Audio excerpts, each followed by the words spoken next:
अनंत दुखकारी अनंत कल्याण को करनारे अरिहंत परमात्मा के साथ में हुए महोपाध्याय विनय विजय जी महाराजा कांस धारक ग्रंथ के अंदर संसार के हमारे सर्व दुखों के कारण उसको नाम देते मोह। मैं कुछ हूं वो मोह है, और मैं कुछ जानता हूं ये महामोह है। जानकारी का मोह, इंफॉर्मेशन का मोह, पर पदार्थों के द्वारा संकलित इकट्ठा की हुई अनुभूतियों का मोह। पैसा सुख देता है, सुख के साधन देता है, इसलिए पैसे कमाने चाहिए।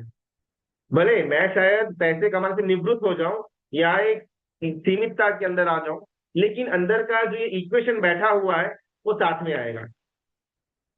सिर्फ संसार या पुद्गल की बात नहीं हो रही है, लेकिन धर्म की भी जानकारी का किया हुआ अंदर में एक अहंकार तो नहीं, लेकिन एक पकड़। वो पकड़ को जब तक जीव न छोड़े तब तक मुक्ति न मिले। बहुत सुंदर एग्जाम्पल आता है अरण्य का पुत्र आचार्य भगवंत और पुष्पचूला साध्वी जी भगवंत का। अरण्य का पुत्र आचार्य भगवंत की सेहत काफी ओल्ड हो चुकी थी, उनके लिए विहार करना डिफिकल्ट हो रहा था, और ये काफी पुराने टाइम की बात, उस समय में शायद और कोई रास्ता नहीं था। इसके लिए आचार्य भगवंत ने अपने बाकी शिष्यों को आगे भेजा कि आप लोग विहार करते करते अलग अलग नगर अलग अलग ग्राम के अंदर चातुर्मास करो, मैं इसी नगर के अंदर स्थिरावास के अंदर रहता हूँ। योगानुयोग वो नगर के जो राजा है, उनकी जो राजकुमारी है पुष्पचूला, उसको भी वैराग्य उत्पन्न होता है, लेकिन पिता की एक शर्त थी कि ये नगर को छोड़ करके बाहर नहीं जाना। तो पुष्पचूला साध्वी जी भगवंत की दीक्षा होती है और उनको वहीं पर स्थिरवास रखा जाता है। आचार्य भगवंत और साध्वी जी भगवंत, साध्वी जी भगवंत पूरा उनका ख्याल रखते, गोचरी पानी वगैरह लाने का, संधारा करने का, काढ़ा लेने का, जो जो जो कुछ भी संयमी जीव को हेल्पफुल बन सके वो सारे काम पुष्पचूला साध्वी जी भगवंत करते थे। इस प्रकार दोनों का संयम जीवन आगे बढ़ रहा था। प्रतिदिन आचार्य भगवंत के लिए गोचरी लाना और आचार्य भगवंत को वहराना, ये पुष्पचूला साध्वी जी भगवंत का क्रम बन चुका हुआ। इसी धारा के अंदर इतनी शुद्धता प्रगटी साध्वी जी भगवंत को कि उनको ये काम करते करते, ये व्यावत करते करते केवल ज्ञान प्रकट हुआ। लेकिन बहुत ही रेयर घटना कि केवल ज्ञान प्रकट होने पर भी कोई भी देव वहां पर महोत्सव करने आ नहीं पाए। कुछ अलग अलग रीजन होगा, लेकिन जनरली जब कभी भी कोई भी जीव का केवल ज्ञान होता है तब इंद्र आदि देव वहां पर महोत्सव करने के लिए आते हैं। इस केस में ऐसा नहीं हुआ, रूटीन चल रहा है, कहीं पर कोई चेंज लगा नहीं आचार्य भगवंत को। बारिश का मौसम आया और एक बार साध्वी जी भगवंत बारिश के अंदर गोष्ठी लेकर के आ रहे हैं, बिकॉज भक्ति थी आचार्य भगवंत के प्रति और वयोवृद्ध उनकी उम्र थी। जैसे ही आचार्य भगवंत को मालूम पड़ा कि साध्वी जी भगवंत बारिश में सच्चित जल के ऊपर पैर रख करके यहां तक आए हुए हैं, उनको झाड़ दिया। क्रोधित हो उठे कि आपको अक्ल नहीं थी क्या, कच्चे पानी सच्चित जल के ऊपर पैर रख करके क्यों गए आप। और साध्वी जी एकदम सौम्यता पूर्वक, शायद मैंने सच्चित जल के ऊपर ही पैर रखा हुआ है, सच्चित जल के ऊपर मुझे पैर, मतलब मैंने पैर नहीं रखा। और उसी क्रोध के आवेश, क्रोध व्यक्ति के लिए नहीं था लेकिन दोस्त के लिए था आचार्य भगवंत के मन के अंदर। उन्होंने वही टोन के अंदर आके दूसरा प्रश्न पूछा, आपको कैसे मालूम कि वो अचित जल था। पानी तो कच्चा गिरता, कच्चा है लेकिन सचित पानी। और जो अपन जनरली हमारे घर पर जो उबाल करके फिर पानी पीते उसको अचित जल कहते हैं, लेकिन उसके अंदर के सारे जीव अभी रहे नहीं। तो बारिश का पानी तो ऑब्वियसली कच्चा ही होगा, उसमें से अचित जल आपको कैसे मालूम पड़ा। और साध्वी जी भगवंत कहते हैं कि साहब आपकी कृपा से मुझे मालूम पड़ा। थोड़ा टेक बैक हुए आचार्य भगवंत, मेरी कृपा से हल्का हल्का सेंस हुआ कि ये बात कुछ गंभीर है। आचार्य भगवंत प्रश्न करते हैं, प्रतिपाती या अप्रतिपाती, लेकिन एक बार आकर के जाने वाला या हमेशा रहने वाला। और साध्वी जी भगवंत कहते हैं कि साहब अप्रतिपाती, कभी नहीं जाने वाला। यही सुनकर के आचार्य भगवंत जो पाठ के ऊपर विराजमान थे वो नीचे आ जाते हैं और साध्वी जी भगवान के सामने हाथ जोड़कर खड़े रहते हैं। तो कितनी पात्रता एक गुरु के स्थान पर है और शिष्य के स्थान पर है, और गुरु ने उनको ठपका लगाया हुआ है। और जिस क्षण मालूम पड़ा कि अब ये शिष्य शिष्य नहीं रहा, वो गुरु बन गया हुआ है, वो गुरु खुद इंस्टेंटली शिष्य बनने को रेडी। ये घटना ना शायद अपन दूर से देखते तो इतना ज्यादा कनेक्ट होता नहीं है, लेकिन इमेजिन कि हमारे घर पर कोई काम करने वाले कोई कोई आते हो, कोई भाई या कोई बहन आते हो, और हमको मालूम पड़ा वो ज्ञानी है।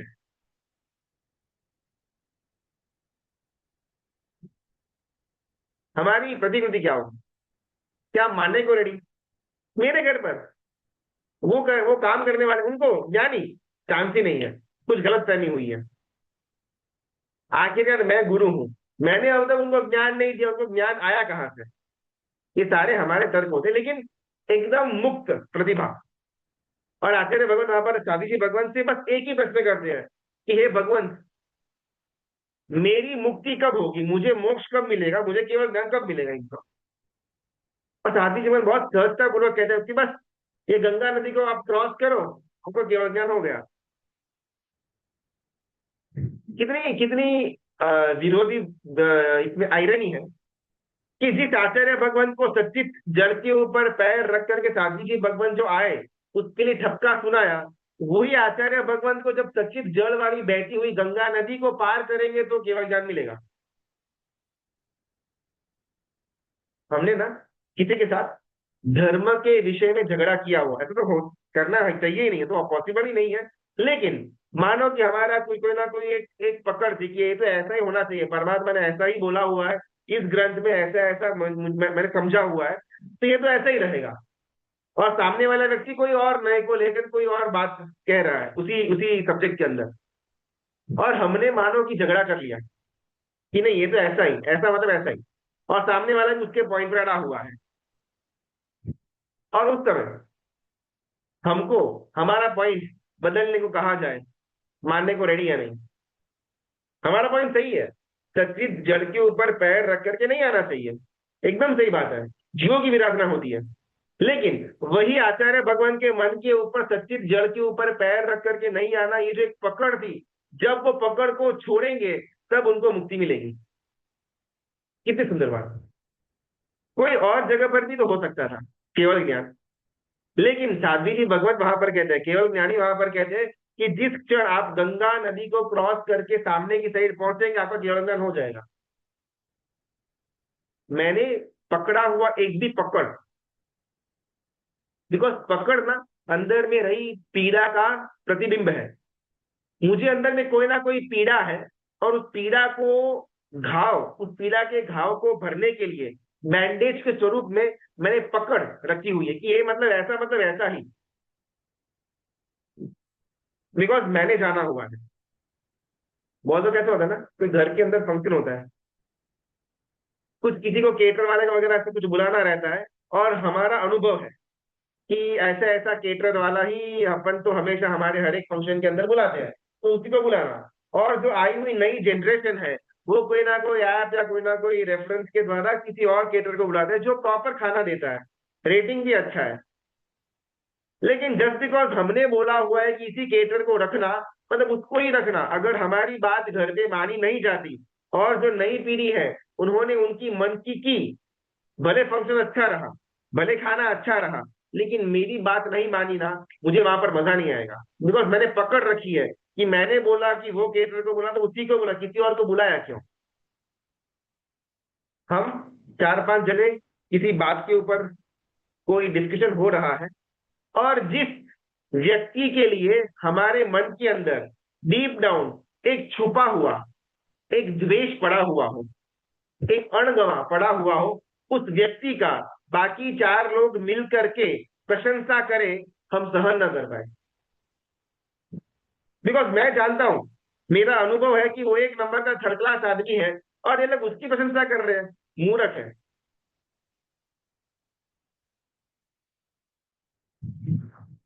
मैंने पर की अनुभूति जो करी हुई है ना, वो पर की अनुभूति का त्याग करना, उसको गलत ठहराना बहुत डिफिकल्ट। यहाँ तक कि कभी भी कोई अपन नए इंसान से मिलते हैं ना, तो उसको मिलने से पहले ही हमने उसके बारे में मन में एक अच्छी, एक हल्की सी, एक बायोडेटा, एक प्रतिकृति सोच करके रखी हुई होती है। और जब वो इंसान उसके मुताबिक नहीं आता, नहीं गिरता, तो हमको अंदर से थोड़ा बहुत अनकंफर्टेबल लगता है कि मैं तो सोचा कि वो तो क्या ही होगा, और तो क्या ही निकला। हमको हमारी सोच, हमारी विचार, हमारी पकड़, हमारी अनुभूति पर इतना अंधविश्वास है कि उसको बदलने को हम बिल्कुल भी रेडी नहीं बोल सकते। कौन सा म्यूट करना नहीं? हाँ, आप अनम्यूट कर सकते। गुरुजी प्रणाम। गुरुजी, आपने जो बोला कि पकड़ अंदर में रही हुई पीड़ा का प्रतिबिंब है, उसको आप थोड़ा और खोल सकते हैं गुरुजी? मतलब कैसे है गुरुजी? मैं घर का वडील हूँ, ये मेरा अंदर में पड़ा हुआ काल्पनिक व्यक्तित्व है। अब इस काल्पनिक व्यक्तित्व को बरकरार रखने के लिए मुझे पकड़ रखनी पड़ेगी। अगर मैं घर का वडील हूं तो मेरा कहना घर के अंदर मानना चाहिए, चलो छोटी मोटी बातों के अंदर मैं एडजस्ट कर लूं। लेकिन घर के अंदर कोई बड़ा फंक्शन हो रहा हो और हमने जिसको बुलाने को कहा उसको न बुलाया, तो उस वडील नाम के व्यक्तित्व को चोट लगती है। और उस चोट को पूरा करने के लिए अपन कुछ ना कुछ, कहीं ना कहीं नुक्स एंड कॉर्नर से भी, वो केटर वाला जो कुछ भी था वो घटना, उसके अंदर से खुरेद खुरेद करके कमियां निकालेंगे। देखा, बोला था ना, मैंने कहा था अपना एक्सपीरियंस है, ये बाल ऐसे धूप में सफेद नहीं हुए हैं। कितनी बार ये बच्चों को बोला कि उसको मत बुलाओ, हमारा पारंपरिक पारिवारिक जो है केटर उसको ही बुलाओ, लेकिन नहीं, उनको तो अपनी मनमानी करनी थी। तो हमको वहां पर जो प्रसंग बिगड़ा भी ना, उसमें अंदर में आनंद आता है कि हाँ चलो, बिकॉज मैंने जो बोला था वो नहीं किया ना, ऐसा ही होना था। ये हमारे अंदर की पीड़ा है। कोई भी वस्तु की पकड़ वो अंदर की व्यक्तित्व की पीड़ा का सूचन है।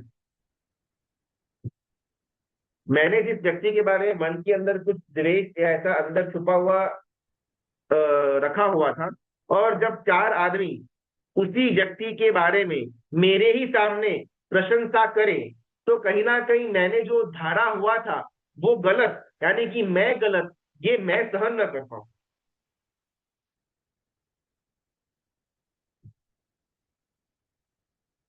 अंदर में छुपा हुआ व्यक्तित्व की पीड़ा की मलम पट्टी है पकड़। पकड़ है किसी भी इंसान के अंदर, यानी कि कहीं ना कहीं अंदर में पीड़ा मौजूद है। पीड़ा के बिना पकड़ आ ही नहीं सकते। अगर आप अंदर में एकदम शांत हो, अगर आप अंदर में एकदम सेटिस्फाइड हो कि बाहर में कोई क्या करे क्या न करे, आपको रद्दी भरी फर्क नहीं पड़ना चाहिए। जहां पर कर्तव्य है वहां पर आपने अपना दो पैसा दे दिया, काम खत्म। तो गुरुजी, वो जो पीड़ा है, वो पीड़ा काल्पनिक व्यक्तित्व है गुरुजी? अनुभव और अनुभव करता दोनों चीज एक है। अगर अनुभव गलत है तो पीरियोडिकली अनुभव करता भी गलत है। जब पूरी की पूरी गेम ही काल्पनिकता के ऊपर निर्भर है, मैं वडील ऐसा मैंने मान लिया, या मैं ऐसा एक व्यक्ति मैंने मान लिया, अनुभव और अनुभव करता दोनों ही काल्पनिक है, फिर उसके अंदर ज्यादा पकड़ रखने जैसी है नहीं। दोनों परिवर्तनशील है। वडील भी परिवर्तनशील व्यक्तित्व है, और मैं अपने आप को जो मानता हूं वो भी परिवर्तनशील है। तो जो परिवर्तनशील है उसकी बलबूते पर आया हुआ अनुभव, उसको पकड़ करके रख रहे हैं तो मूर्खामी है। जो खुद बदल रहा है उसका गुण भी तो बदलेगा, और एक ही गुण को, एक ही धारणा को पकड़ करके रखना ये मूर्खता है। और नित्य भाव है। मैंने जो अनुभव किया हुआ है वो भी बदलता है, बदल सकता है, बदल रहा है। इतनी फ्लेक्सिबिलिटी मेरे अंदर होनी चाहिए।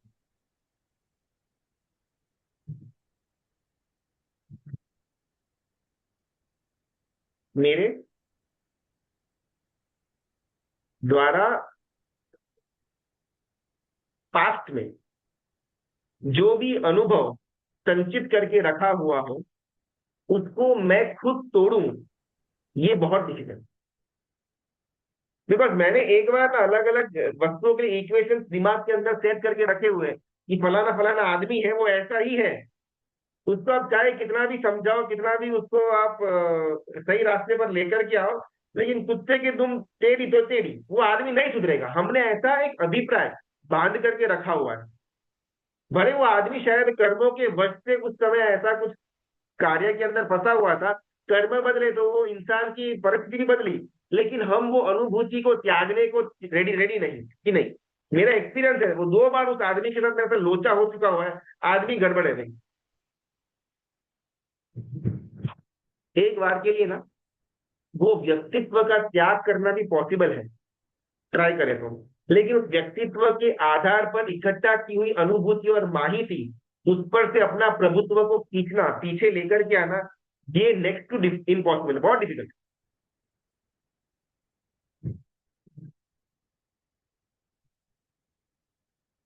मोह और महामोह।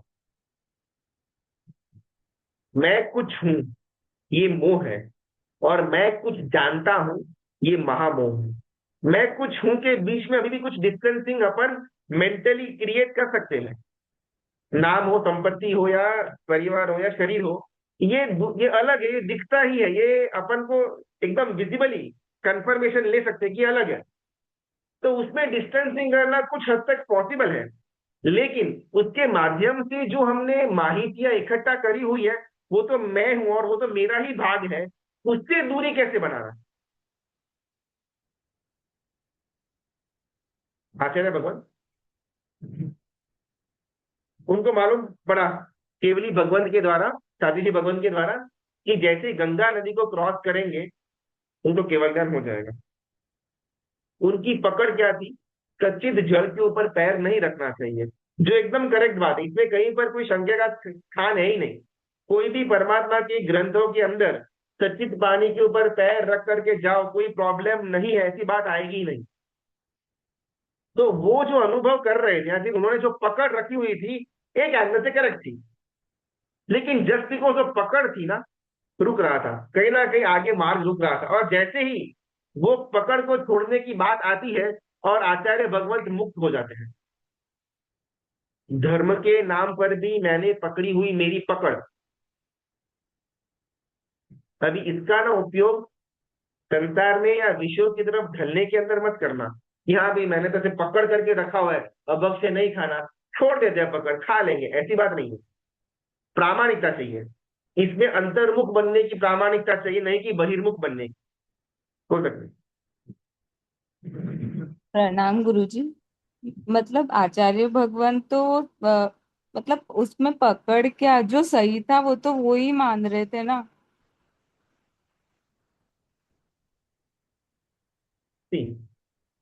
मैं एक अपन दृष्टांत लेते हैं।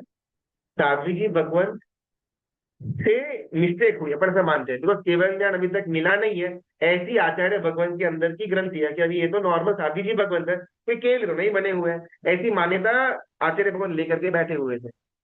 सामने वाले ने कोई दोष का सेवन किया, उसको सुधारना वो आचार्य भगवंत का हक है, कर्तव्य है।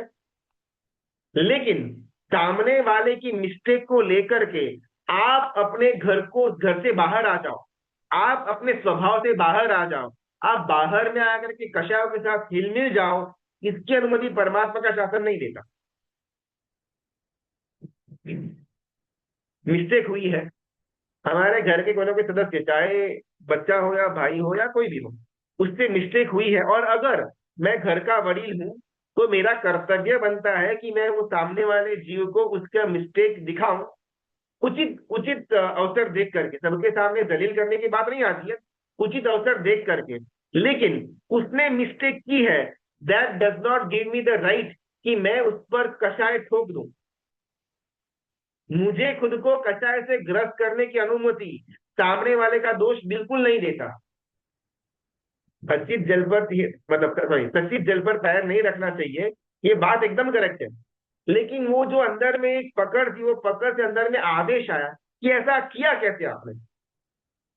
नो डाउट गुरु का अंदर का 4 अलग अलग रूल्स आता है, चारना, वारना, चोरना, परिचोरना। चारना यानी कि सामने वाले को समझाना, वारना यानी कि बार बार समझाना, चोयना यानी कि थोड़ा कठोर शब्दों के अंदर उसको उसको समझाने का ट्राई करना।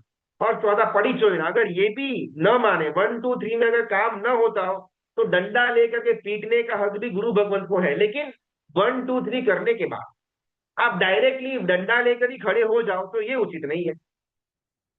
वो साध्वी जी भगवंत से इतने वर्षों के अंदर जो बयावत कर रहे थे, शायद ये पहली बार का किस्सा हुआ होगा जब आती हुई बारिश के पानी के अंदर चल करके उनको गोचरी लेकर के आना पड़ा। ये कुछ रूटीन नहीं था उनके लिए कि हाँ जब भी बारिश पड़े वो निकल जाए और वो गीले गीले कपड़े में फिर गोचरी लेकर के आए, कुछ उनका रूटीन नहीं था। इस बार हुआ तो तारना से स्टार्टिंग करना था, फिर न माने तो वायना, फिर न माने तो चोयना, फिर न माने तो पड़ी चोयना।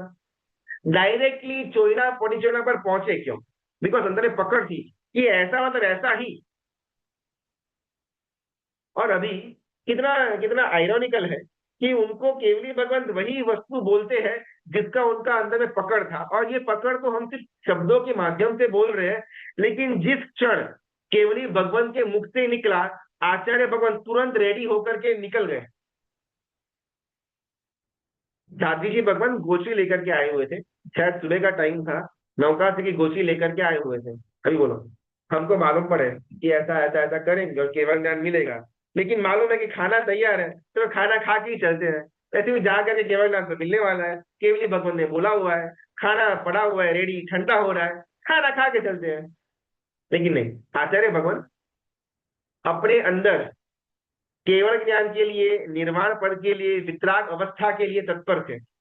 जैसे ही केवली भगवान के मुख से निकला कि आप गंगा नदी को क्रॉस करोगे और आपका काम हो जाएगा, आपको आपकी मंजिल मिल जाएगी, आचार्य भगवंत वयोवृद्ध उम्र के अंदर जहां पर उनके पास साथ चलना मुश्किल हो रहा था, पूरी शक्ति इकट्ठा करके जो भी कामनी वामनी जो भी पहनना था पहन करके निकले। गंगा नदी के अंदर पार करना था उनको, ऑब्वियसली स्विमिंग तो करके पार हो नहीं सकता था, तो वहां पर एक नाविक था जो बहुत सारे टूरिस्टों को, बहुत सारे लोगों को लेकर के नदी क्रॉस करने वाला था। और वहां पर ये आचार्य भगवंत जी पहुंच गए और रिक्वेस्ट किया कि मुझे उस पर लेकर के जाओगे क्या?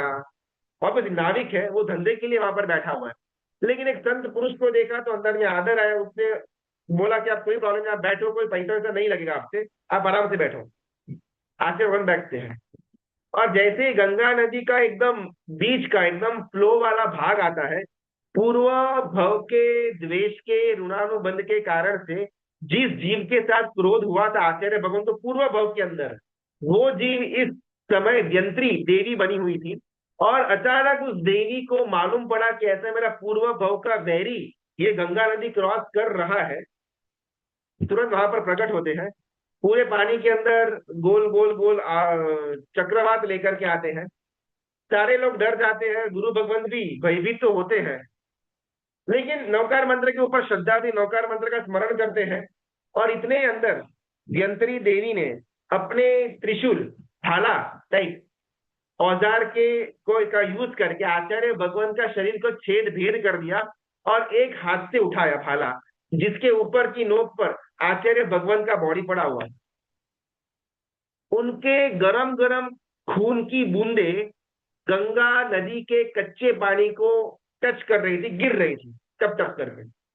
और आचार्य भगवंत के मन में पारावार दुख, खुद का शरीर का छेदन भेदन हो रहा है इसका नहीं, लेकिन शरीर के अंदर का जो नॉर्मली 36 37 38 डिग्रीज का जो गर्म खून रहता है, वो ये गंगा नदी के कच्चे पानी को छुएगा तो कच्चे पानी के जितने भी जीव हैं उनका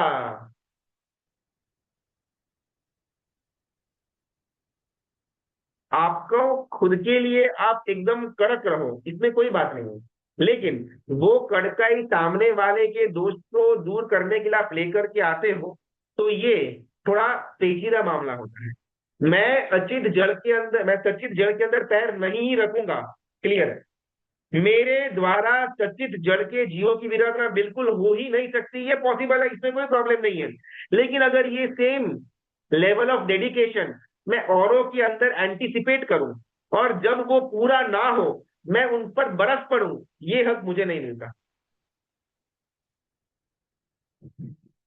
उसी गुरु जी भावना को भाते भाते बोल सकते विचार में देखो गुरु जी, अगर ऐसे हो कि समझो सामने वाले के पास से सामने वाले हमको परमिशन दे कि अगर मैं ये चीज नहीं करूँ या मैं सुबह जल्दी नहीं उठूँ तो आप मेरे को चिल्ला सकते हो, आप मेरे ऊपर पानी डाल के उठा सकते हो मेरे को।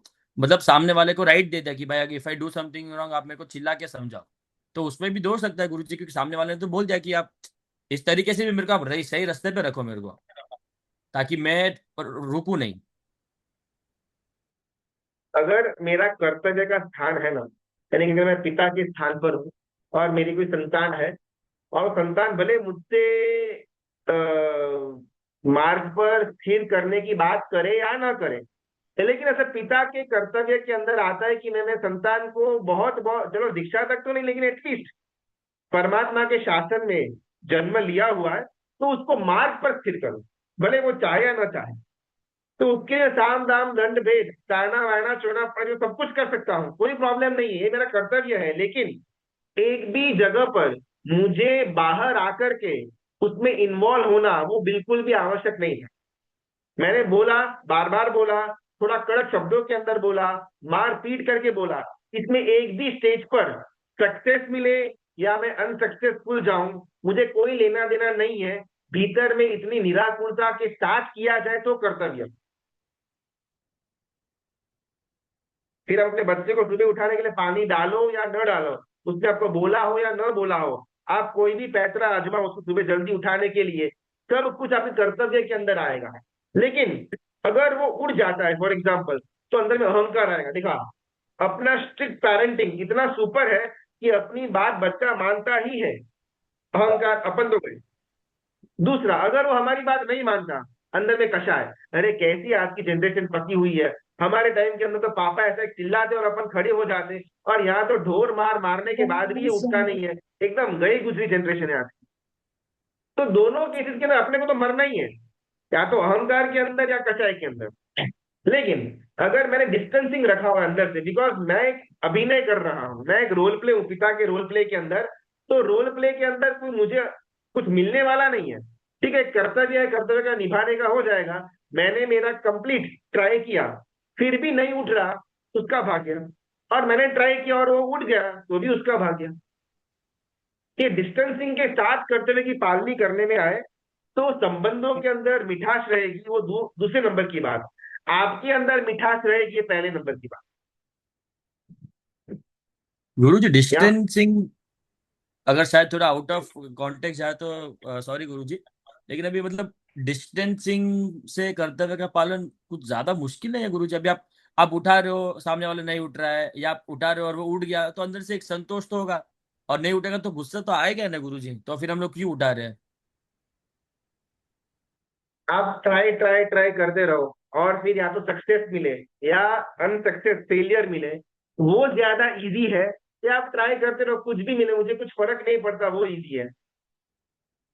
बिकॉज क्या हुआ ना, अगर वो सक्सेसफुल हुए आप, तो उसके बाद आप जो हाइट पर पहुंच जाओगे अहंकार की, कि अभी मेरी ये बात माना तो ये भी मानना, ये भी मानना। और एक पॉइंट आएगा जो, जब आपकी बोली हुई बात मानी नहीं जाएगी, तब वो पहाड़ जो आपने रखा हुआ था खुद के लिए, वहां से आप खुद को धक्का मार के नीचे गिरा दोगे। तो खुद को दुख क्यों लेना चाहते हो?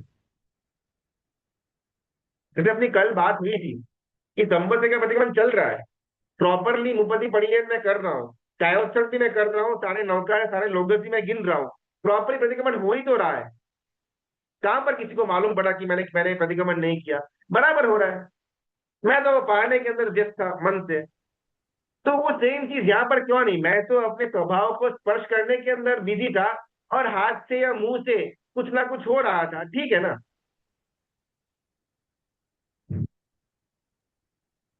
पता नहीं गुरु जी, मतलब जो संसारिक जो भी क्रिया है उसमें मतलब ऐसे लगता है कि आप एक्चुअल में उन चीजों में फिजिकली इन्वॉल्व हो रहे हो। प्रतिक्रमण में भी गुरु जी क्रिया तो कर ही रहे हैं, लेकिन लगता नहीं कि आप उसमें बाहर हो। मतलब वो शायद फर्क ही नहीं पड़ता गुरु जी के प्रतिक्रमण में इन्वॉल्व थे कि नहीं थे, करना था कर लिया हो गया।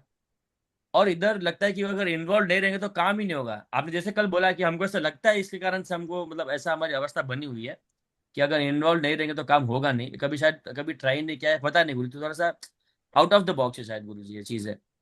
एक मिडल डे आते हैं, चलो आपको इन्वॉल्व होना है, आप इन्वॉल्व हो जाओ, ठीक है। लेकिन जब तक वो क्रिया चल रही है तब तक इन्वॉल्व होना, जैसे क्रिया पूरी हो जाए आप अपना इन्वॉल्वमेंट वापिस खींच सकते हो क्या?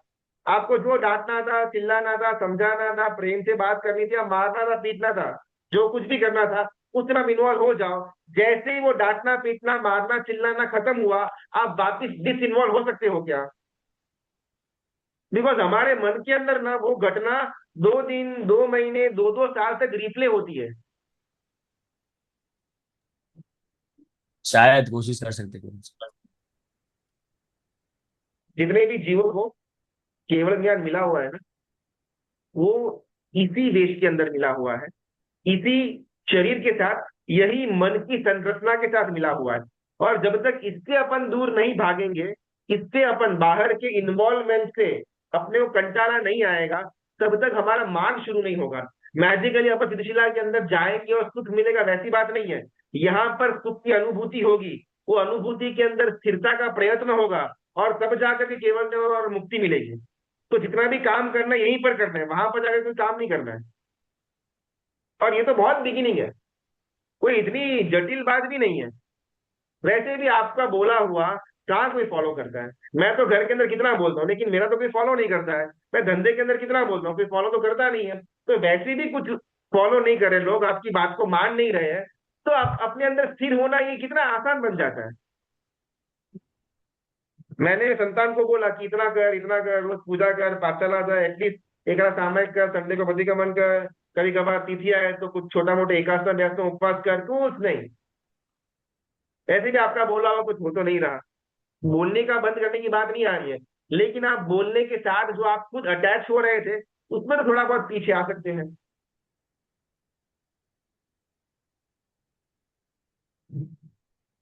जी गुरुजी। पर गुरुजी जैसे ये अपन ऐसा सोचते हैं कि अपन को अपन अपन में रहे और अपना कर्तव्य अपन निभाते रहे। पर अगर ऐसा अपन सोचेंगे कि मुझे क्या करना है, मैं स्व में ही रहूं, तो इससे मेरे कर्तव्य में भी तो कॉम्प्रोमाइज होने के चांसेस हो सकते हैं ना। क्या है ना, हेलीकॉप्टर, जो पैराग्लाइडिंग, स्काई ग्लाइडिंग वगैरह करते हैं ना, तो कूदने से पहले बहुत सारे प्रश्न होते हैं। लेकिन एक बार भरोसा रख करके कूद लिया कि पक्का पैराशूट खुलने वाला ही, आप चिंता मत करो कि पैराशूट खुलेगा तो नहीं खुलेगा, तो इतनी ही फीट में ऊपर उड़ रहे हैं, अगर नहीं खुला तो अपन तो मर जाएंगे। इतना डर मत रखो, बिकॉज आपके सामने कई सारे जीवों ने जंपिंग किया और उन सबका पैराशूट खुला हुआ है। आप एक बार ट्राई तो करके देखो। ट्राई करने से पहले ही इतना तो होगा नहीं, करते हुए पालनी नहीं कर पाएंगे। ट्राई करने के बाद अगर अड़चन आती है तो अपन डिस्कस कर सकते हैं। ट्राई करने से पहले ही वो रास्ते से पीछे हटना, ये तो बुद्धिमती की बात नहीं है। बहुत बार ना, ये जो मानसिक जितने भी पुरुषार्थ की बात आती है, इसमें पीछे हटने का मन क्यों होता है? बिकॉज अगर इससे पीछे हट जाएंगे तो ये जो 20-25 साल से पिता का मैं एक बोझा लेकर के बैठा हुआ हूं, उसका फिर क्या होगा? इतने सालों से मैं घर का वड़ील, मैं घर का सबसे बुद्धिशाली व्यक्ति, मैं ही सारा का सारा डिसीजन लेगा घर के अंदर, ये छवि को चोट पहुंचेगी और वो हम चाहते नहीं है। कोई इंसान ना बोझा लेकर के चल रहा हो और लंबे टाइम से चल रहा हो, तो उसको बोझा यूज टू हो जाता है। और जब वो बोझे को नीचे रखने की बात आए, तो उसको उठा करके नीचे रखना बहुत कष्टदायक होता है। लेकिन एक बार नीचे रख दिया, फिर एकदम फ्री। ये वो बात है। आपने जो जो सो कॉल रोल्स को अपने ऊपर मुकुट बना करके पहना हुआ है, उसको एक बार नीचे रखने की बात है। वो थोड़ा उठा करके नीचे रखने में डिफिकल्टी होगी, बिकॉज 25-50 साल से अपन यूज टू हो चुके वो मुकुट से और वो जंजीर से। उसको खोल करके नीचे रखने में थोड़ा कष्ट आएगा, लेकिन एक बार नीचे रखने के बाद जो आनंद होगा, जो फ्रीनेस महसूस होगी, बिकॉज एक्चुअल में तो आपके धारणा से, आपके पुरुषार्थ से संसार में कुछ नहीं होता। पुण्य का साथ है तो थोड़ा छोटा मोटा काम निकल जा पा रहा है। जिस दिन पुण्य ने अपना हाथ खींच लिया, आपका हाथ यहाँ का यहाँ रुक जाएगा, यहाँ तक भी नहीं जाएगा। किस बात का गुरु लेकर के बैठे कि मैं ऐसा करूंगा तो ही होगा? आपको ये शरीर मिला, आपको ये मन मिला, पुरुषार्थ करने की इच्छा हुई, ये भी तो कर्मजन्य था, आपका था ही क्या? तो इतना प्रभुत्व अपन सांप बन करके क्यों बैठे उसके ऊपर कि मैं करूंगा? अगर अपन नहीं करेंगे तो कौन करेगा?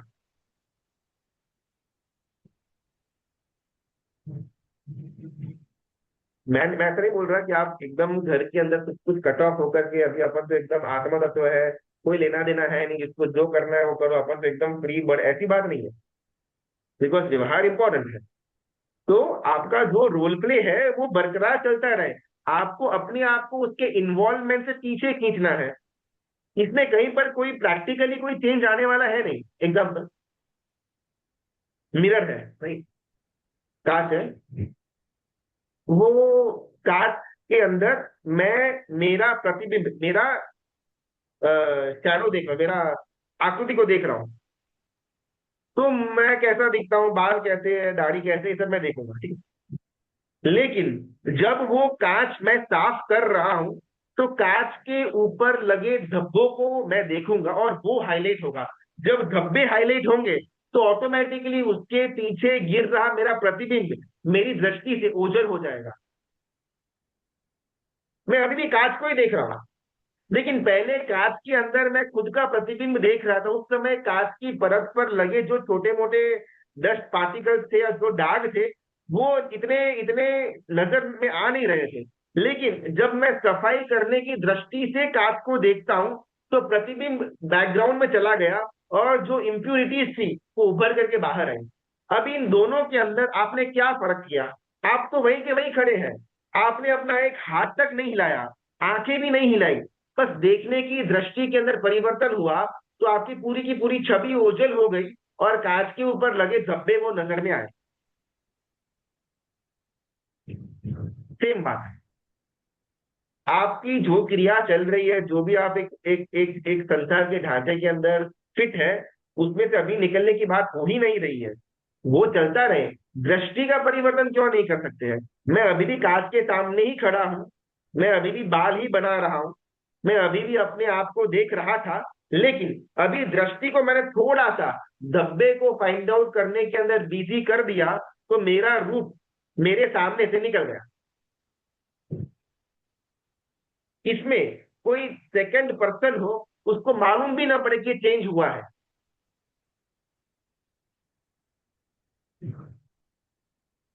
ये एकदम जागृत एग्जाम्पल, बिकॉज इसका ना अपन अपने साथ ये एक्सपेरिमेंट कर सकते हैं।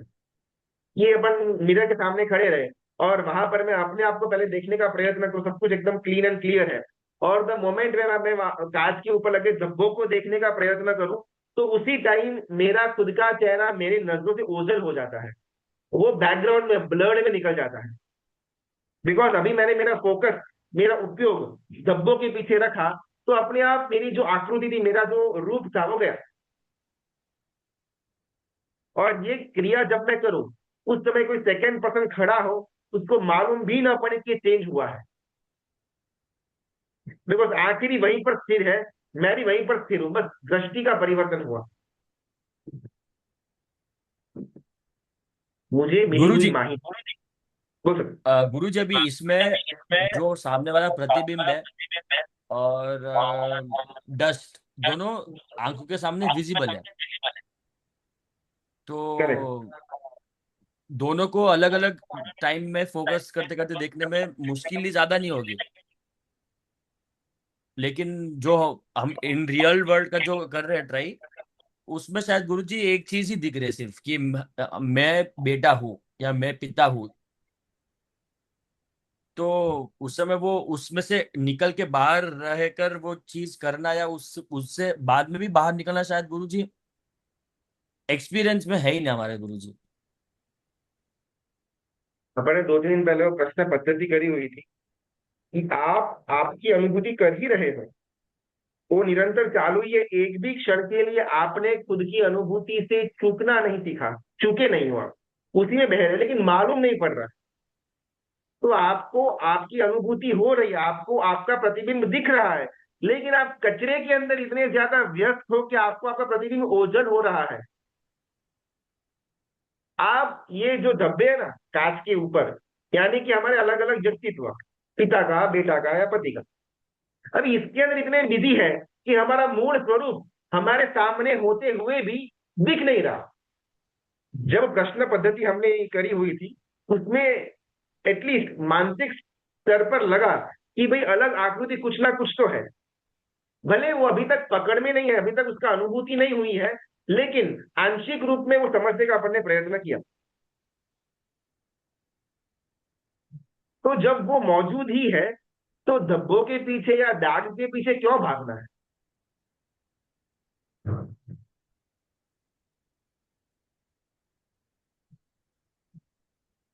ठीक है, अपनी बात चल रही थी अनुभूति। जो जो पर वस्तु है, वो पर वस्तु को त्याग करना, उसको छोड़ना एक स्तर तक इजी है। एक स्तर तक इजी नहीं, लेकिन अप टू सर्टेन एक्सटेंट। लेकिन उन उद्गलित, उन काल्पनिक व्यक्तित्वों के आधार पर इकट्ठा की हुई अनुभूतियां या माहितियां, इनसे परहेज रखना ये अति डिफिकल्ट है। आचार्य भगवत यंत्री देवी आई, जो उनके पुराने भव की कोई ना कोई वैर का संबंध बंधा हुआ था। त्रिशूल के ऊपर, भाले के नोक पर उनका वहां पर बॉडी पड़ा हुआ है। बूंद टपक टपक करके नीचे गिर रहे हैं। सचित जल के अंदर गरम गरम बूंद गिर रही है। और उस समय आचार्य भगवान के मन के अंदर जीवों के लिए करुणा का भाव उत्कृष्टता तक पहुंचता है। इतना उत्कृष्ट कि उसके सामने खुद के शरीर में भाला आर पार हो चुका है। उसकी न तो वेदना है, न ही संवेदना है। इस लेवल की उनके अंदर पानी के जीवों की, यानी कि दूसरे जीवों की अहिंसा का भाव बना हुआ था।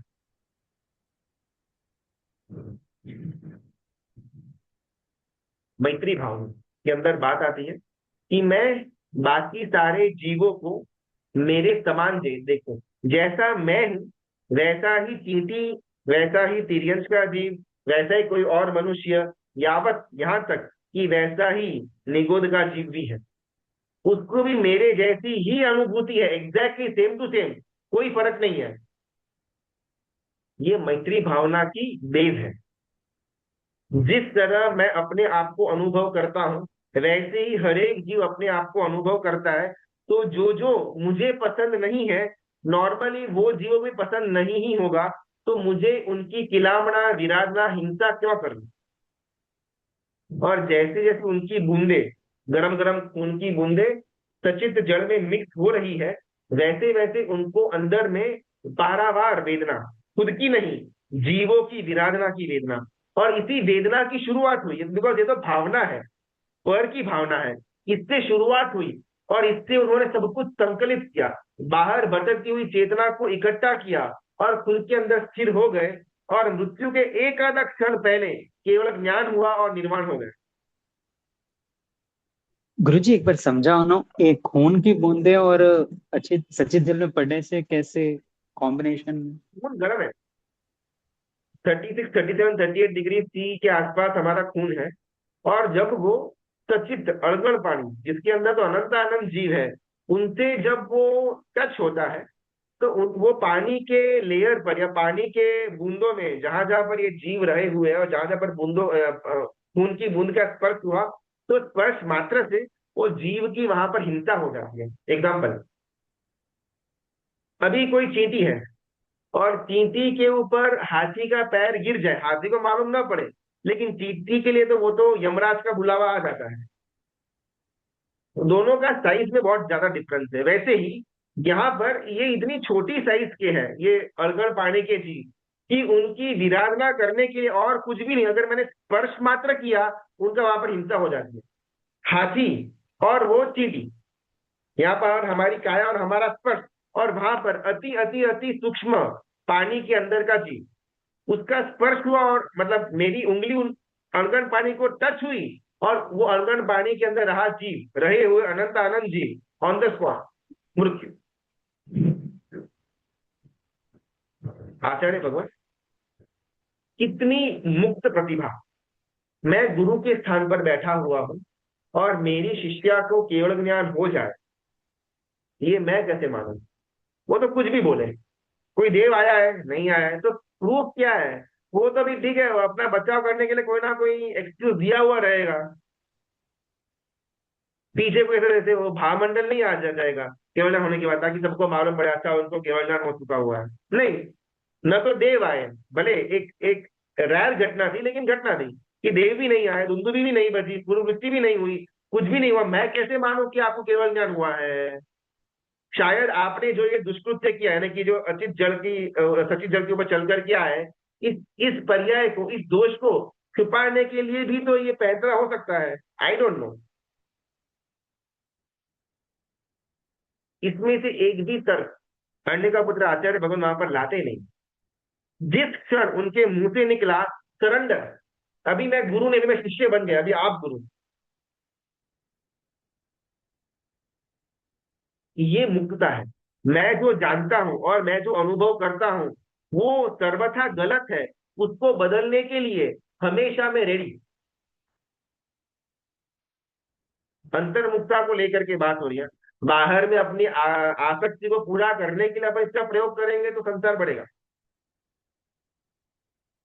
अंतर्मुक्ता के लिए मुझे मेरे अनुभव से, मेरी माहिती से विरुद्ध की बात कहने में आए और वो ग्रहण करने की एकदम सहजता हो मेरे अंदर।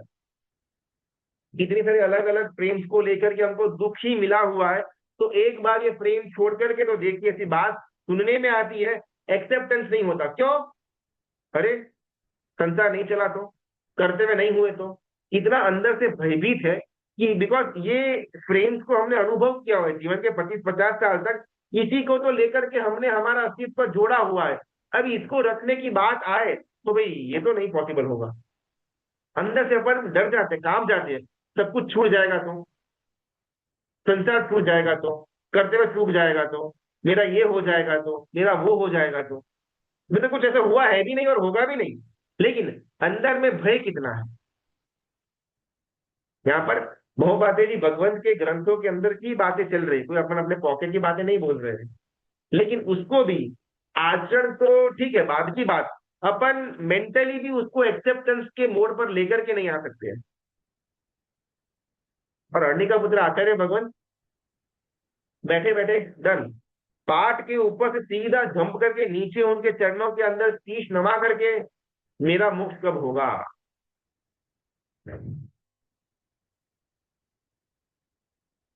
कितनी डिफिकल्टी है हमारे जैसे का। अगर हम सोचे ना, तो जो महापुरुष वगैरह की कथाएं अपन सुनते हैं, अपने को लगना चाहिए तो बहुत कोसों दूर है।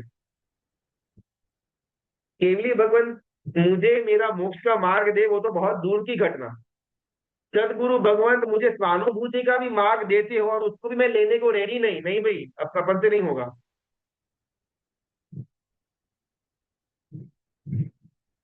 मैं जो जानता हूं, मैं जो अनुभव करता हूं, वो सर्वथा यूजलेस है, वेस्ट है, ये बात अंदर में होनी।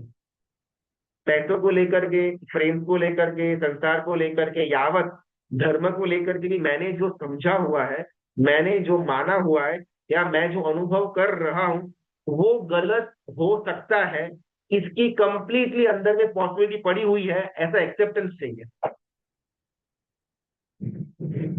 तो आप एकदम फ्री फ्लोइंग, आपको कहीं पर भी पकड़ने की आवश्यकता नहीं है, बिकॉज आप तो मुक्त हो। आपके द्वारा जितना भी कुछ हो रहा है उससे आपने इतना डिस्टेंसिंग कर लिया हुआ है कि वो गलत, तो कोई प्रॉब्लम नहीं है। इसराइल और ईरान के बीच में युद्ध चल रहा है, अभी इसराइल वासियों के मन के अंदर ईरान के लिए जो विचार, जो दुर्भाव होगा, वो वही लेवल का क्या हमारे मन में होगा। ईरान वालों को अपने मन के अंदर इजरायलियों के लिए जो मन में दुर्भाव या मन में जो घृणा का भाव होगा, क्या वो हमको होगा? नहीं। क्यों? डिस्टेंसिंग, कुछ लेना देना है ही नहीं। ठीक है, पेट्रोल वगैरह के दाम बढ़ रहे तो हमारा स्वार्थ अलग है, लेकिन इजरायली एकदम विनाशी, एकदम एकदम बुरे आदमी, उनको तो मार ही देना चाहिए, या ईरानी एकदम ऐसे, उनको तो ठोक ही देना चाहिए, ऐसा अपने को नहीं होता है। डिस्टेंसिंग है ना। जितना डिस्टेंसिंग होगा उतना वो घटना का इफेक्ट आप पर पड़े इसके चांसेस कम हो जाते हैं। जितना डिस्टेंसिंग कम, जितनी घनिष्ठता होगी, जितना ब्लेंडिंग होगा, उतना उतना उसका प्रतिकार, उसकी इफेक्ट आप पर एम्पलीफाई होकर गिरेगी। ईरान ने ईरान के कुछ लोगों को शायद मारा हुआ होगा, अपन न्यूज के डिबेट के अंदर नहीं जाते, लेकिन उसके द्वारा हर एक इजरायली और हर एक ईरानी के मन के अंदर एक दूसरे के लिए जो एक दुर्भाव था, जो एक घृणा का भाव था, वो सीमा पार। कितना जबरदस्त ब्लेंडिंग हुआ। मेरे साथ एक्चुअल में कुछ नहीं हुआ, लेकिन जस्ट बिकॉज मेरे देश के 5, 25, 50 हजार लोगों के साथ ऐसा हुआ, यानी को सर्वथा बुरे हैं, उनको तो ठोक ही देना चाहिए, वो तो देश ही नहीं चाहिए, एकदम बकवास, सबको मार डालो। कितना घनिष्ठ ब्लेंडिंग। अभी तक कुछ हुआ नहीं है, मेरी फ्रेम को कुछ नहीं हुआ है, लेकिन किसी और की फ्रेम को ऐसा हुआ, कल उठ करके मुझे भी ऐसा हो सकता है। ऐसा काल्पनिक भय के अंदर पारावार मात्रा का दुष्प्रभाव, दुष्भाव, जहां जहां पर ब्लेंडिंग एकदम एक मेक हो चुका है, वहां पर उसका आफ्टर शॉक ज्यादा लगेंगे। डिस्टेंसिंग होगा तो आफ्टर शॉक आप तक पहुंच नहीं पाएंगे। और ये वास्तविक है, इसमें कोई कल्पना की बात है ही नहीं। वैसे भी हमारे संसार का हर एक घटना कर्मों के प्रभाव से है, भविष्यता के प्रभाव से है। आपका तो कोई रोल प्ले ही नहीं संसार के अंदर। आपकी इच्छा से कहाँ कुछ हो रहा है, न घर के अंदर, न संघ के अंदर, न ऑफिस के अंदर। आपकी इच्छा का कुछ भी तो नहीं हो रहा, और थोड़ा मोड़ा हो भी रहा है, वो भी पुण्य का प्रभाव है। तब घर के अंदर आप पैसे कमा करके देना बंद कर दो, तो अगले ही दिन से आपकी वैल्यू जीरो। संघ के अंदर आप दान देना बंद कर दो, काम करना बंद कर दो, संघ के अंदर आपकी वैल्यू एकदम जीरो। धंधे के अंदर आप धंधा लाना बंद कर दो, आपके एम्प्लॉय छोड़कर जाना शुरू कर देंगे, आपका वैल्यू एकदम जीरो। तो आपकी वैल्यू थी कहां पर? ये तो अलग अलग अलग अलग पुण्य का संयोग था, तब आपको लगा कि नहीं मैं राजा।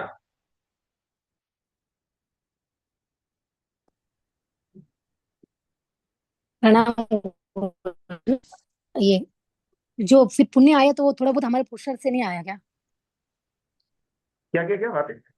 पुण्य पुण्य जो आया था वो हमारे पुरुषार्थ से नहीं आया क्या? करेक्ट। पूर्व के भव के अंदर मैंने कोई अच्छा कार्य किया, अच्छा काम किया मैंने, या तो मन से, या वचन से, या काया से। ये तीन भी तो मेरे कहाँ थे? पूर्व भव की बात हो रही है। तो जो मेरा नहीं था, उसके द्वारा जिसका बंद हुआ, वो मेरा कैसे हो सकता है? पॉइंट 2, अगर पुण्य का बंद मैंने किया, तो मेरे इशारे पर पुण्य का उदय भी तो होना चाहिए, बिकॉज मेरे पास अभी अनंत अनंत पुण्य और पाप दोनों स्टॉक में पड़ा हुआ है। लेकिन मैं कभी ऐसा कर नहीं सकता कि चलो 2026 के अंदर इतना इतना पुण्य आप लोग उदय में आ जाओ। कहाँ आएगा? कुछ नहीं आएगा। तो बंद करना भी आपके हाथ में नहीं है, उदय लाना भी आपके हाथ में नहीं है, तो आपका हुआ कहां से? अगर पैसे मेरे हैं ना, तो जब मैं चाहूँ बैंक से विड्रॉ करके खर्चा कर सकता हूँ, मेरे इशारे पर मेरे पैसे चलते, तो मैं बोलूँ कि हाँ अभी पैसे मेरे हैं। पुण्य तो आपके इशारे पर चलता तक नहीं है। 2026 के अंदर अपना इतना इतना अंतराय कर्म, लाभांतराय कर्म कम हो, और उसका जो विपरीत पुण्य है वो जागृत हो, ताकि धंधे के अंदर अपने को इतना टर्नओवर हो, ऐसा मैं धारणा करूं। कहाँ कुछ हो रहा है ऐसा? या मैं कोई शुभ क्रिया करूं, उस समय ऐसे ऐसे कर्मों का ही बंद करना चाहिए, होना चाहिए, ऐसा कहाँ होता है? रैंडमली कोई ना कोई कर्म का बंद हो रहा है, रैंडमली कोई ना कोई कर्म का उदय आ रहा है, आप कहाँ उसके ओनर हो? जी बरोबर, धन्यवाद गुरु। तो प्रैक्टिकली देखे तो वैसे भी हमारे हाथ में कोई बाजी है नहीं। जो चीज हमारे कंट्रोल में नहीं है, उसको लेकर के हम विचार में रहे, उसको लेकर के अपन राग द्वेष के अंदर रहे, उसको लेकर के अपन खुद को बांधे, ये मूर्खता नहीं लगती क्या? इससे अच्छा है कि अपन डिस्टेंसिंग ले लें। कितना इजी होगा। मैंने ट्राई किया, हुआ तो भी ठीक है, नहीं हुआ तो भी ठीक है। मैंने मेरे संतान को प्रॉपरली, एकदम प्रामाणिकता पूर्वक मैं बोलता हूं कि मैंने धर्म के मार्ग पर लाने का पुरुषार्थ किया, वो नहीं आया, उसका भाग है। अगर मैंने उसे प्रमाद किया हुआ हो, तो ये I am on the fault side. लेकिन मैंने मेरा जितना कर्तव्य था, जितना मुझसे हो सकता सब कुछ किया, लेकिन फिर भी नहीं हुआ तो क्या है? अपने अंदर ये फ्लेक्सिबिलिटी होनी चाहिए कि मैं कुछ नहीं करता, जितना भी कुछ संसार के अंदर हो रहा है वो भवितव्यता से या कर्म के योग से हो रहा है। फिर पुरुषार्थ करना किसका? डिस्टेंसिंग करने का। मैं अपने आप को उस स्थान पर ले जाऊं कि जहां पर भवितव्यता का या कर्म का कोई भी प्रभाव न पड़े, वो मेरा पुरुषार्थ। चाहे पैरों के ऊपर कोई आग जलाए या सिर के ऊपर कोई कोयले जलाए, चाहे कोई मुझे जिंदा काटे या जिंदा मुझे मार खाए, डिस्टेंसिंग, मुझे कोई फर्क नहीं पड़ेगा। ये पुरुषार्थ था। ना ही कि बाहर में कोई ना कोई मस्ती करना, यहाँ की चीज वहां करना, ये पुरुषार्थ नहीं था।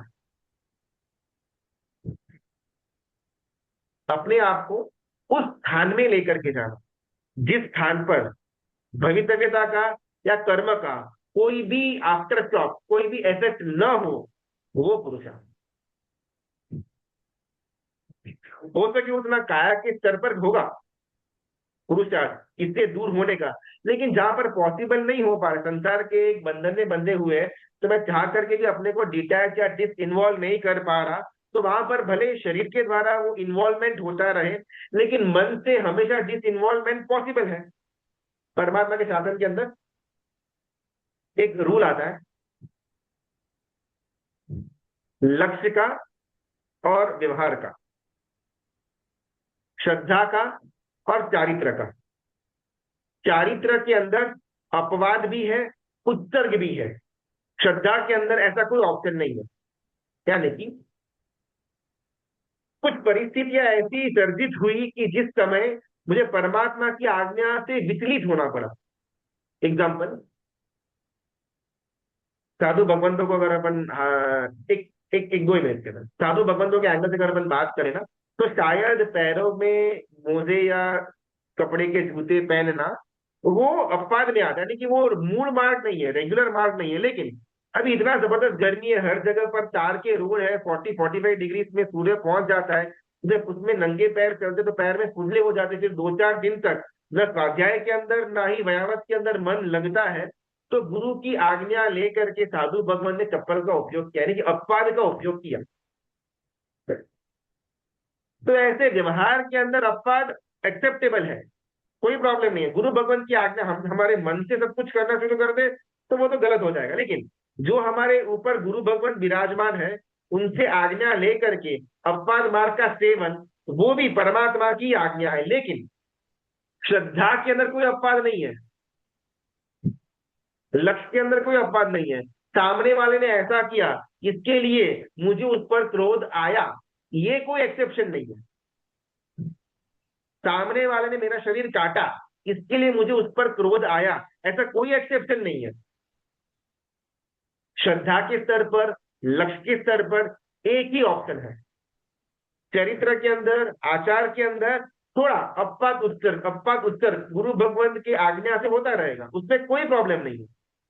यानी कि मेरे द्वारा होती हुई जो क्रिया है उसमें कभी अप डाउन आएगा, हम न चाहते हुए भी अप डाउन लाना पड़ेगा। घर के अंदर इतना धार्मिक माहौल नहीं है, लेकिन अपने को धर्म की जबरदस्त इच्छा होती है, अपने को रात्रि भोजन वगैरह जमता नहीं है, लेकिन अपन हमेशा घर के अंदर अकेले अकेले पहले जिम ले और पूरा घर फिर बाद में जिमे।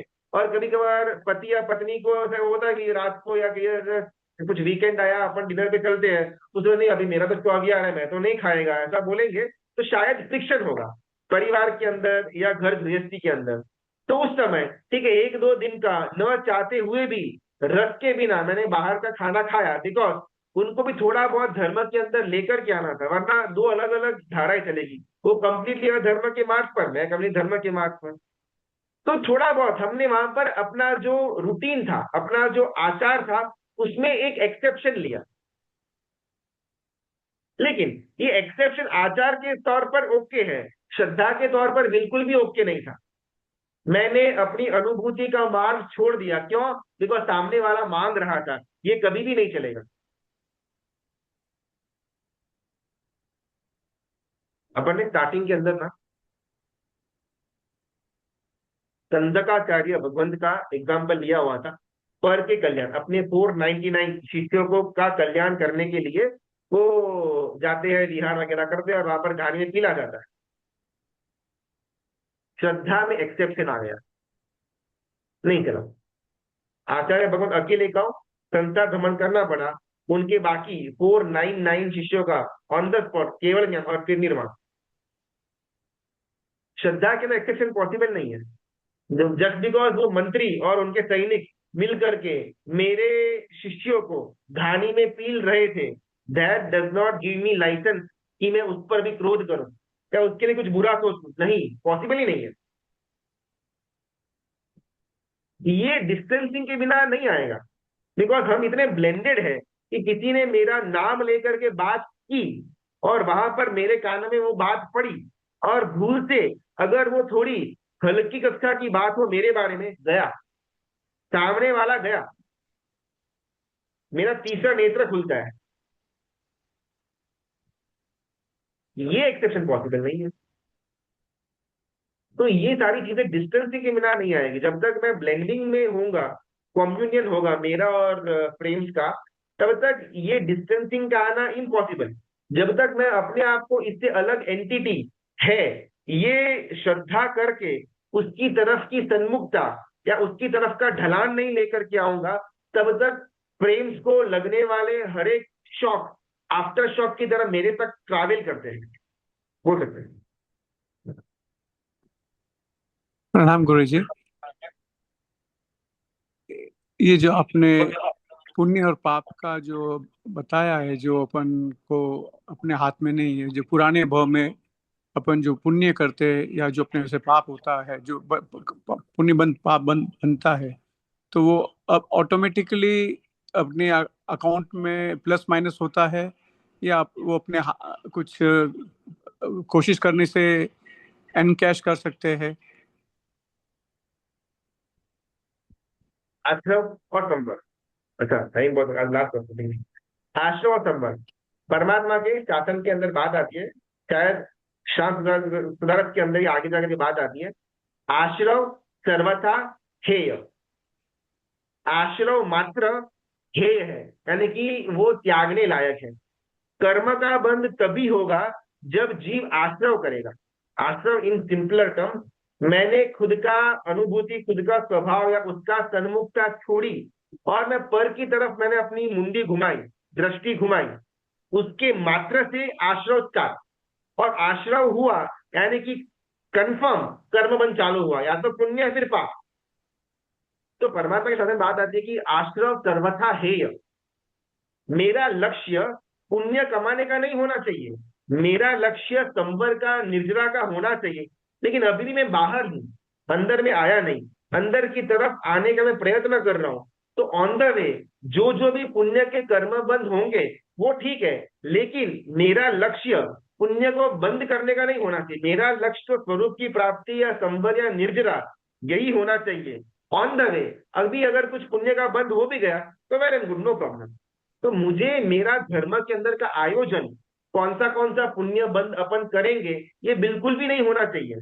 अगर ऐसा है तो बंद तो पुण्य का होगा, लेकिन अनुबंध के अंदर पाप आएगा, और पापानुबंधी पुण्य सबसे डेंजरस। एक बार के लिए पापानुबंधी पाप चल जाता है, लेकिन पापानुबंधी पुण्य बहुत डेंजरस है, बिकॉज वो अपने को साधन पुण्य के कारण से बहुत सुपर देता है और बुद्धि एकदम खराब देता है। ओसामा बिन लादेन के हाथों में न्यूक्लियर टेक्नोलॉजी आ जाए तो दुनिया का सत्यानाश निकल जाए, वैसे ही पाप के अनुबंध वाले जीव के हाथ में शक्ति आ जाए, वो उसके संसार का धनोत्पनोत निकाल दे। वीर परमात्मा को जो जो देव, शूलपाणी यक्ष हो या देव हो, वो जो उपसर करने के लिए आए, भले पूर्व भव का वैर या कुछ ना कुछ चल रहा था, त्रिपुष वासुदेव के भव के अंदर का गोवाल वगैरह अलग अलग चल रहा था, लेकिन वो देव जितने भी उपसर करने के लिए आए उनको उपसर देने का मन तो हुआ, और साथ में देव के भव के कारण से शक्तियां भी थी। अगर वही जीव नरक के अंदर चढ़ रहा हुआ होता तो कितना भी चाह करके भी परमात्मा को उपसर नहीं दे पाता, लेकिन शक्ति थी, देव का स्थान था, शक्ति थी और बुद्धि बिगड़ी हुई थी, तो परमात्मा को उपतक दिया, उसके द्वारा उसका संसार अनंत गुना बढ़ा। ये है पापानुबंधी पुण्य का इफेक्ट। पुण्य का है, बंद कर दिया है, सामग्री मिल गई हुई है, मति थर्ड क्लास मिली है। एक और डाउट तो था। आज समय बहुत निकल गया है, अगर कल ले ले तो ओके, कोई बेटर। बात नहीं, नहीं कोई बात। यानी कि क्रिया के अंदर कौन सा कर्म बंद होना चाहिए, कब होगा, प्रॉपरली अकाउंटिंग हो रहा है या नहीं, पाप की निर्जरा हुई, कौन से पाप की हुई, ये सब झंझट हमारा काम है ही नहीं। लक्ष्य है हमारा स्वरूप की प्राप्ति। उसकी तरफ आगे बढ़ते बढ़ते जो जो कर्म की निर्जरा होगी वो होगी, जो जो पुण्य का बंध होगा वो होगा। हमारा लक्ष्य इसकी तरफ है ही नहीं। हम हमारे अंदर तो कर्म हमारे बाहर, हम हमसे बाहर तो कर्म हमारे अंदर। ये कौन सा कर्म, कितने टाइम तक, ये सब बातों का टेंशन अपने को लेने की जरूरत नहीं है। अपने को अंदर का रास्ता फाइंड आउट करना है। पितरा की आज्ञा विरुद्ध कुछ भी बोला गया हुआ हो तो इच्छा में विक्रम डिस्टेंसिंग, थोड़ा एक दो दिन के लिए प्रयत्न करना।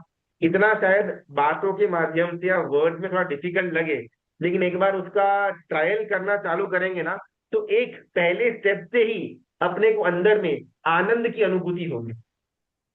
जो सिद्ध परमात्मा सिद्धशिला के अंदर जिस आनंद की अनुभूति कर रहे हैं, उसका आंशिक आनंद हमको ये डिस्टेंसिंग से महसूस हो सकता है।